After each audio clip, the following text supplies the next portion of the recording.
Aloha. Oh. I want Venezuela on my desk by Friday morning. That is one big-ass Stairmaster. Soundmaster, screaming man at sound. I got steps if anybody needs them. Steps here. Music by Mel Bay. Now return to your regularly scheduled program. Yes, Venezuela, proud jewel of the Adriatic. Our man in Venezuela, Pee Wee Herman. Well, they're all done with Venezuela. They don't need me to do it. Oh, shoot, they brought me to Maracaibo, not Venezuela. Hi, have you heard of the Book of Mormon? Por favor, señor. Fondle my butt. ¿Dónde está No, mi equipaje? No. No comprendo. I will not give you foot massage. Favor de pasar por aquí. I was so sure I'd learned the right pronunciation. But when I tried my phrase book Spanish at Maracaibo Airport, nobody could understand a word. In fact, I was kneed in the groin and then thrown in jail. It brought home what I was told in the briefing sessions by Creole. I'm starting work in a foreign country for an American oil company. Yep. And I'll have to learn its ways, just as Creole has. We each represent the United States here, in the eyes of the Venezuelans. He works for Creole Lady Marmalade. My baggage was at customs, as I should have known, and my English got me through. They thought I was Meyer Lansky. Then the language problem ended for the moment. Creole had sent another American engineer up from the oil fields to meet me and show me around before I reported the engineering office. He was even scrawnier than I was. Ray and I drove into the hot night. His hand found my thigh and He gave me a regular guided tour of Maracaibo. Know what I mean? Everything looked just as tropical as I had expected. And only 10 degrees north of the equator, it was just as hot as I had expected. I sweat right through my trousers. The first thing that surprised me on that ride was Was being sucked through a time portal. in other residential areas, I saw houses built in the old Spanish tradition. Why, here's Aranzio Spelling's house. Then came the new again. Huge modern apartment buildings. So I'll be staying here. Yep. These seem nice.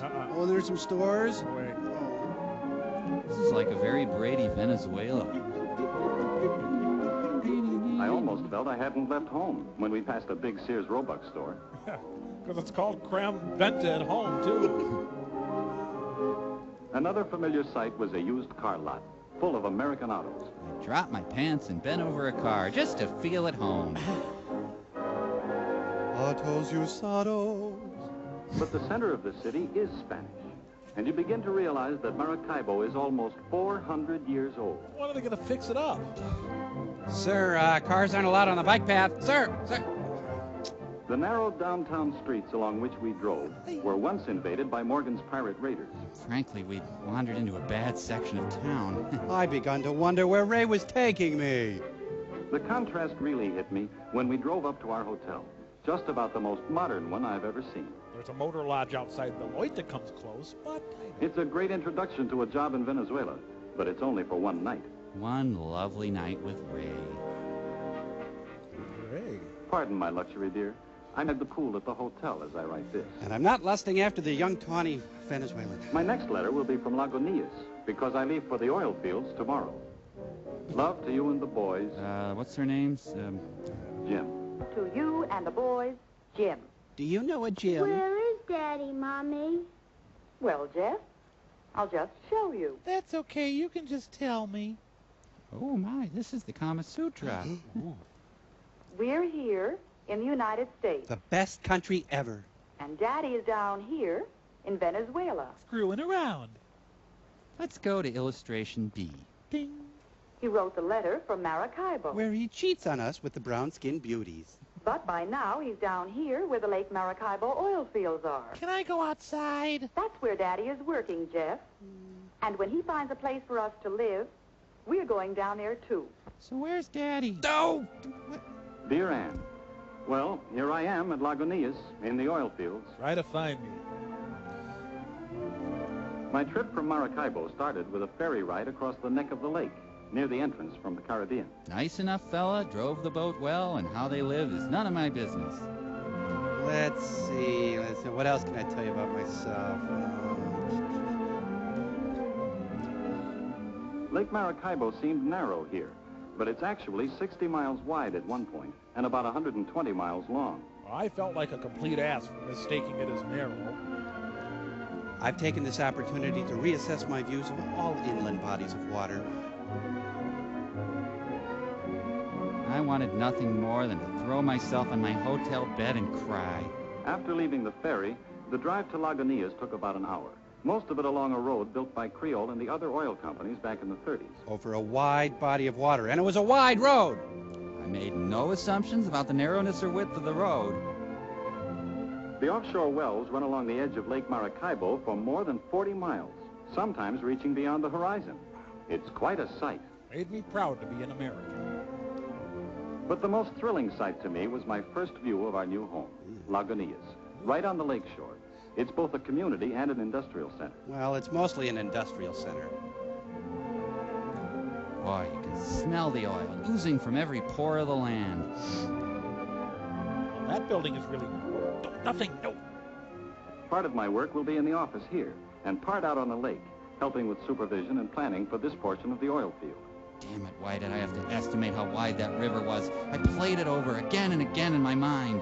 It's just like Levittown, honey, only better. Well, if it isn't Mr. Big Lake.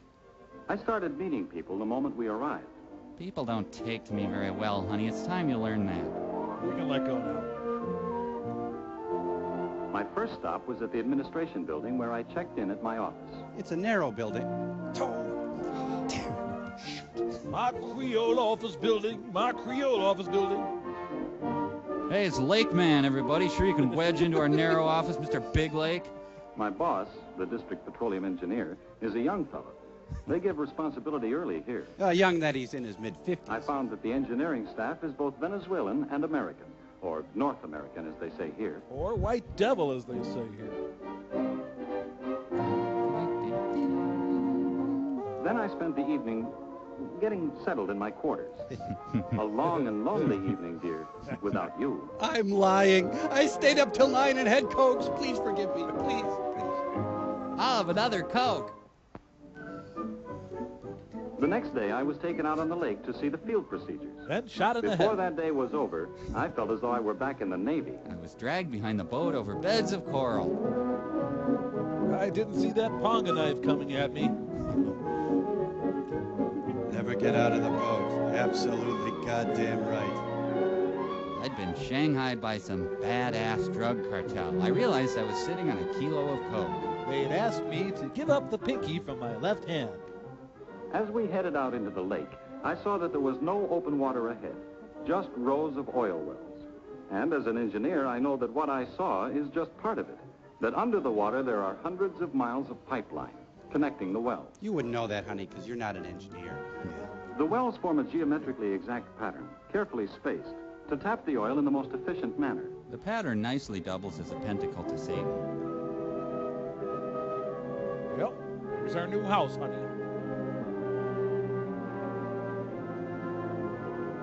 Creole and the Venezuelan government work together to make sure that the field is planned for the best long-term utilization of the country's oil resources.